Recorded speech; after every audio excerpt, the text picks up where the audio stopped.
मृदुला अपने पति के ऊपर बर्तन पर बर्तन फेंके जा रही है। आकाश ने कहा, अरे अरे यह क्या कर रही हो तुम? अरे मेरी खोपड़ी फूट जाएगी। खोपड़ी फोड़ने के लिए ही तो बर्तन मार रही हूँ, तुम्हारी आरती नहीं उतार रही हूँ।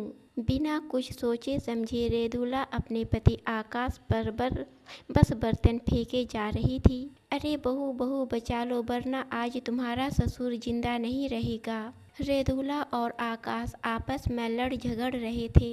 किचन में काम कर रही प्रीति अपने सास ससुर की लड़ने की आवाज़ सुनकर बीच में आ जाती है और बर्तन उसकी खोपड़ी पर लग जाता है। प्रीति आ करते हुए नीचे गिर जाती है। आकाश ने कहा, अरे बहू को लग गई, मैंने तुमसे कितनी बार कहा अपने गुस्से को कंट्रोल किया करो। मैं जल्दी ही डॉक्टर को बुलाता हूँ। मृदुला अपनी बहू प्रीति को उठाकर बैठाती है। आकाश जल्दी से डॉक्टर को फ़ोन मिलाता है। डॉक्टर साहब जल्दी से घर आ जाइए, हमारी बहू के सर पर चोट लगी है। डॉक्टर ने कहा, यह तो आप लोगों का रोज का काम है, अपनी बहू का खून मत बहने दीजिए, मैं अभी पहुंचता हूं थोड़ी देर बाद। थोड़ी ही देर में डॉक्टर आ जाता है। प्रीति के सर का खून साफ करके पट्टी बांध देते हैं। देखिए आप दोनों की लड़ाई में बेचारी को लग गई। आप दोनों बेटे बहू वाले हो गए हैं, अब तो बच्चों की तरह लड़ना बंद कीजिए। तभी मृदुला ने गुस्साते हुए कहा, मैं इस आदमी के साथ एक पल नहीं रह सकती। यह बुढ़ा घर में रहता है तो मुझे उलझन होने लगती है डॉक्टर साहब। तभी आकाश डॉक्टर को फीस देते हुए कहता है, यह लीजिए डॉक्टर साहब आपकी फीस। बहुत बहुत शुक्रिया कि आप हमारे कहने पर तुरंत आ गए। डॉक्टर अपनी फीस लेकर वहाँ से चला जाता है। मृदुला और आकाश को एक बेटा था, आर्यन। जब से मृदुला और आकाश की शादी हुई थी तब से यह दोनों ऐसे ही लड़ते झगड़ते थे, जो अभी भी चल ही रहा था। आर्यन इंजीनियरिंग की पढ़ाई करके इंटरनेशनल कंपनी में जॉब कर रहा है। मृदुला और आकाश दोनों अपने बेटे की शादी अपनी अपनी पसंद की लड़की से करना चाहते थे। इस वजह से घर में और भी ज़्यादा क्लेश होने लगा। यह सब देखकर एक दिन आकाश ने अपने पसंद की लड़की प्रीति से शादी करके डायरेक्ट अपने घर आ गया। मृदुला और आकाश प्रीति को इसलिए पसंद करते थे क्योंकि यह उन दोनों की पसंद नहीं, आर्यन की पसंद थी। इसलिए प्रीति भी अपने ससुराल में बहुत ही खुश थी। शाम में जब प्रीति का पति आर्यन घर आता है, वह अपनी पत्नी के सर पर पट्टी देखकर परेशान हो जाता है। सारी बातें प्रीति अपने पति को बताती है। प्रीति ने कहा, आखिर सासू माँ सास ससुर जी से इतनी नफरत क्यों करती हैं? यह बात मुझे आज तक समझ में नहीं आई। जैसे जैसे उम्र बढ़ती जा रही है वैसे वैसे इन दोनों की लड़ाइयाँ भी बढ़ती जा रही है। आगे चलकर हमारे भी बच्चे होंगे, आखिर क्या असर पड़ेगा उन पर? आर्यन ने कहा, यह बात तो तुम सही कह रही हो, मैं खुद भी आज तक मम्मी पापा को नहीं समझ पाया, आखिर वो इतना लड़ते क्यों हैं? अच्छा छोड़ो यह सब बातें, अब कुछ ना कुछ तो मुझे करना ही पड़ेगा। तुम अभी सो जाओ, मैं भी सो जाता हूँ। ऑफिस में काम भी बहुत ज़्यादा बढ़ गए हैं, इसलिए मुझे जल्दी से सोना है। यह कहकर दोनों सो जाते हैं। एक दिन आर्यन की मुलाकात उसके दोस्त पीयूष से हो जाती है। पीयूष ने कहा, अरे यार अब तो तू दिखाई ही नहीं देता। आर्यन ने कहा, अरे यार क्या बताऊँ, ऑफिस जाता हूँ फिर घर शाम में आता हूँ, तुझे तो पता ही है मेरे घर के हालात, मेरे माता पिता किस तरह लड़ते रहते हैं। यार मैं तंग आ गया हूँ, अगर कोई आइडिया है तो बता कि बस अब्बू को लड़ाई करना छोड़ दे। और तू बता तू क्या कर रहा है? पीयूष ने कहा, क्या बताऊँ, मैं स्कूल में पढ़ाता हूँ और स्कूल के बच्चे का ट्यूशन भी कर लेता हूँ, बस इसी तरह ज़िंदगी गुजर रही है। फिर पीयूष ने आर्यन को कुछ कहा। आर्यन पीयूष की बातें सुनकर बहुत ही खुश हो गया और वह घर आ गया। पीयूष ने कहा, निशा तुम खड़ी हो जाओ। क्या हुआ सर? निशा तुम 3 सालों से नाटकीय एकेडमी की तरफ से उपहार जीतती आ रही हो। निशा ने कहा, हाँ सर मुझे नाटक करने का बहुत शौक है। 10वीं की परीक्षा होने के बाद मैं टीवी सीरियल में काम करूंगी। पीयूष ने कहा, यह सब अभी मत करो। मैंने देखा है कि तुम्हारा ज़्यादा समय मोबाइल के सामने खड़े होकर नाटक करने में ही जाता है। अभी पढ़ाई पर ध्यान दो, 2 महीना बाकी है केवल। निशा ने कहा, एग्जाम के लिए ठीक है सर। निशा बैठकर पढ़ाई करने लगती है। पीयूष यह सब बातें निशा से बोल रहा था और पास में खड़ा आर्यन देखकर मुस्कुरा रहा था। पीयूष निशा से आर्यन को मिलवाता है, फिर दोनों के बीच कुछ बातें होती है। रात में प्रीति खाना बनाकर खाना लगाती है। रेदुला के पास आकर कहती है, माँ जी, पीयूष, आर्यन, आप लोग खाना खा लीजिए। पापा जी अपने किसी दोस्त के घर चले गए होंगे। प्रीति के इतना कहने पर रेदुला चिढ़ गई और कहने लगी, किसी दोस्त के यहाँ नहीं बहू, वो बूढ़ा जरूर कहीं अय्याशी कर रहा होगा। लड़कियों के साथ मैं उसे बहुत अच्छी तरह से जानती हूँ। प्रीति ने कहा, अरे नहीं मम्मी जी, पिताजी तो बहुत शरीफ इंसान हैं। आपके अलावा उन्होंने कभी किसी दूसरी महिला की तरफ आंख उठाकर भी नहीं देखा। अपने बेटे आर्यन के मुंह से यह बातें सुनकर रेदुला और भी चिढ़ गई और कहने लगी, हाँ हाँ, तू तो अपने पिता की ही तारीफ करेगा ना। आखिर तू भी एक मर्द है और मर्द ही मर्द को अच्छी तरह पहचानता है, क्यों बहू? अपनी सास की बातें सुनकर प्रीति ने कहा, नहीं मम्मी, आर्यन बिल्कुल पापा जी पर ही गए हैं। यह भी मेरे अलावा किसी की तरफ आंख उठाकर नहीं देखते। रेदुला को तो पता ही नहीं था कि अब उनकी जिंदगी में होने क्या वाला है। यह सब बातें हो ही रही थी कि दरवाजा खटखटाने की आवाज़ आई।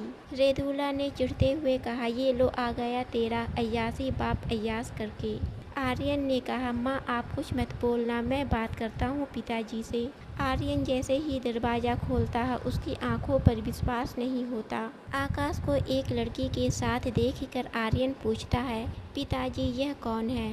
वह लड़की कहती है, मैं इनकी धर्म पत्नी हूँ, निशा। आर्यन ने कहा, निशा तुमने मेरे पिताजी से शादी कर ली? अभी तुम्हारी उम्र ही क्या है, पागल हो गई हो क्या तुम? निशा ने कहा, तुम मुझे पागल मत बोलो, अब मैं तुम्हारी माँ हूँ। निशा ने कहा, चलो जल्दी से अब पैर छुओ हम लोगों का। सारी बातें रेदुला सुन रही थी। रेदुला ने गुस्साते हुए कहा, अरे इस बुढ़े ने शादी कर ली? इस बात की तो मैंने कभी उम्मीद भी नहीं की थी। ये बुढ़ा इस हद तक गुजर जाएगा। बहू तू बहुत तारीफ कर रही थी ना अपने ससुर जी की, देख ली ना अब उनकी करामात। प्रीति ने कहा, मुझे तो कुछ समझ नहीं आ रहा माँ जी। वह आकाश के पास जाकर कहने लगी, पापा जी, माँ जी के होते हुए आपने दूसरी शादी कर ली और वो भी इस बच्चे के साथ, दुनिया थूकेगी। सारी बातें सुनने के बाद आकाश ने कहा, मेरी ही गलती देंगे सारी दुनिया वाले। जितने दिन हमने रेदुला के साथ गुजारे हैं ना, कोई दूसरा होता ना तो ना जाने कब का भाग गया होता। मैं तो फिर भी यहीं पर हूँ। चलो निशा, आज हमारी सुहाग रात है। इतना कहकर आकाश अपनी नई नवेली दुल्हन निशा को लेकर अपने कमरे में चला जाता है। आर्यन और उसकी पत्नी प्रीति यह सब देखकर दंग रह जाती है। अब तो रेदुला ना झगड़े कर रही थी, ना बर्तन फेंक रही थी, बस रोई जा रही थी। मेरी ही किस्मत फूटी थी जो इस मेरे माँ बाप ने इस बुढ़े से शादी कर दी। देखो बहू, यह कोई उम्र है शादी करने की, और यह बुढ़ा शादी करके आ गया है। प्रीति और आर्यन रेदुला को संभाल रहे थे। रेदुला भी अपने कमरे में जाकर सो जाती है, पर उसे रात में नींद कहाँ आने वाली थी। सुबह होते ही निशा किचन में काम कर रही होती है, तभी वहाँ प्रीति आ जाती है। निशा ने कहा, अरे बहू बताओ, चाय पत्ती कहाँ रखी है? प्रीति ने गुस्साते हुए कहा, मुझे बहू बहू कहना बंद करो, मुझे पहले चाय बनाने दो, सिर्फ 2 कप चाय बना लेने दो। निशा 2 कप चाय बना लेती है और अपने पति आकाश के कमरे की ओर जाने लगती है। रेदुला यह सब दूर खड़ी होकर देख रही होती है और जल भून कर राख हो रही होती है। प्रीति चाय बना रही होती है, तभी रेदुला आ जाती है और कहती है, हाथ पकड़ते हुए कहती है, चाय बनाना छोड़, चल मेरे साथ। क्या हुआ माँ जी, सुबह सुबह कहाँ चलूँ? रेदुला ने कहा, पुलिस स्टेशन। अपनी बहू का हाथ पकड़कर घर के बाहर ले जाती है, तभी वहाँ पर प्रीति का पति आर्यन आ जाता है। ऋतु, प्रीति माँ तुम्हें सुबह सुबह कहाँ ले जा रही है? रेदुला ने गुस्साते हुए कहा, मेरी जिंदगी में आग लगी पड़ी है। और तू पूछ रहा है कि कहाँ जा रही हूँ।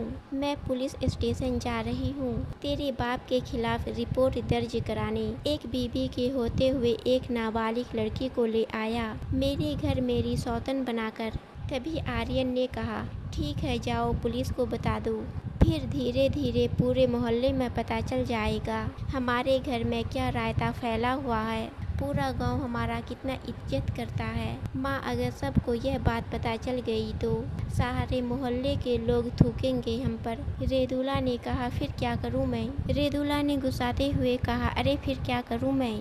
आर्यन ने कहा, माँ आपको प्रॉब्लम क्या है। माँ जैसे पहले रहती थी अभी भी वैसे ही आराम से रहो। घर में पिताजी से आपको क्या लेना देना। वैसे भी आप दोनों के बीच में प्यार तो था ही नहीं। रेदुला कुछ बोलने को होती है पर बिना कुछ बोले अपने कमरे में चली जाती है और एक कोने में बैठकर रोने लगती है। इतने में निशा के माँ बाप आ जाते हैं। आकाश कहता है, आइए सासू माँ, आइए ससुर जी, आपका स्वागत है आपका इस गरीब की झोपड़ी में। निशा के पिता ने कहा, अरे कम से कम आप मुझे ससुर जी तो मत बोलिए, आपसे कम से कम 15 साल का छोटा हूँ। आकाश ने कहा, अरे रिश्ते में तो आप बड़े ही हैं मुझसे। इतने में कमरे से रोने की आवाज़ आती है। आकाश के सास ससुर रोने की आवाज़ सुनकर कहते हैं, यह किसके रोने की आवाज़ आ रही है। यह बात रेदुला सुन लेती है और उसका खून खौलता है और वह उठकर अंदर से दरवाज़ा बंद कर देती है। आकाश ने आर्यन को कहा, लगता है तेरी माँ के ऊपर इसका कुछ ज़्यादा ही असर हुआ है। आर्यन ने कहा, असर तो होना ही चाहिए, इतना मेहनत जो की है आपने। बेटा जल्दी से अंदर जाकर देख कहीं कुछ उल्टा सीधा ना कर ले तेरी माँ। आर्यन दौड़ता हुआ अपनी माँ की कमरे की तरफ जाता है और जोर जोर से दरवाज़ा खटखटाते हुए कहता है, माँ दरवाज़ा खोलो। मैंने कहा दरवाज़ा खोलो माँ। पूरी ज़िंदगी आपको पिताजी से परेशानी थी, अब तो परेशानी भी दूर हो गई, अब आप इतना परेशान क्यों हो रही हैं। अपने बेटे की आवाज़ सुनकर रेदुला दरवाज़ा खोलती है और आर्यन को एक जोरदार तमाचा खींचकर मारती है। अगर मैं तेरे बाप से परेशान हो जाती तो कब का छोड़कर चली गई होती। मुझे आदत हो गई है तेरे बाप से लड़ने की, लड़े बिना मुझे नींद नहीं आती थी। अब मैं करती भी तो क्या करती, लेकिन तेरे बाप ने तो हद ही कर दी। अब वहाँ पर थोड़ी देर के लिए सन्नाटा छा जाता है और सभी गौर से रेदुला की बातें सुन रहे थे। और उसके बाद आर्यन, निशा के माँ बाप प्रीति और आकाश सभी लोग जोर से ठहाका मारकर हंसने लगते हैं। सभी को इस तरह से हंसते हुए देखकर रेदुला को कुछ समझ नहीं आ रहा था, आखिर यह सब हो क्या रहा है। आकाश रेदुला के पास आकर कहता है, अरे पगली, अगर यही सब पहले बोल देती तो इतना सारा नाटक मुझे करना ही नहीं पड़ता।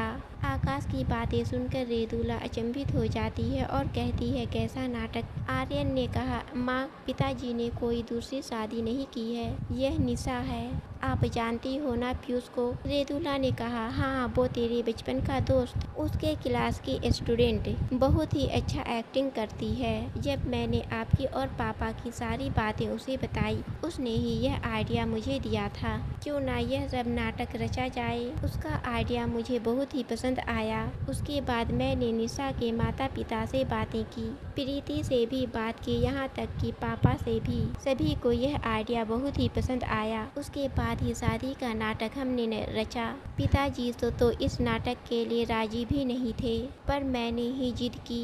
रेदुला आर्यन की सारी बातें सुन लेती है। उसके बाद किचन की तरफ जाती है और बर्तन उठाकर अपने पति को फिर से पीटना शुरू कर देती है। इस बार आकाश डर कर भागने लगता है। तभी रेदुला हंसते हुए रुक जाती है और कहती है, डरिए मत, मैं तो नाटक कर रही थी। आकाश के पास आकर कहती है, आज के बाद मैं आप लोगों को कभी भी परेशान नहीं करूंगी, मुझे माफ़ कर दीजिए, मैंने आपको बहुत ही ज़्यादा परेशान किया है। इस तरह आकाश और रेदुला एक दूसरे के साथ प्यार से रहने लगते हैं और आपस में लड़ना झगड़ना बंद कर देते हैं और सभी लोग बहुत ही खुशी खुशी रहने लगते हैं। दोस्तों, आपको कहानी पसंद आई तो चैनल को सब्सक्राइब और वीडियो को लाइक ज़रूर करें।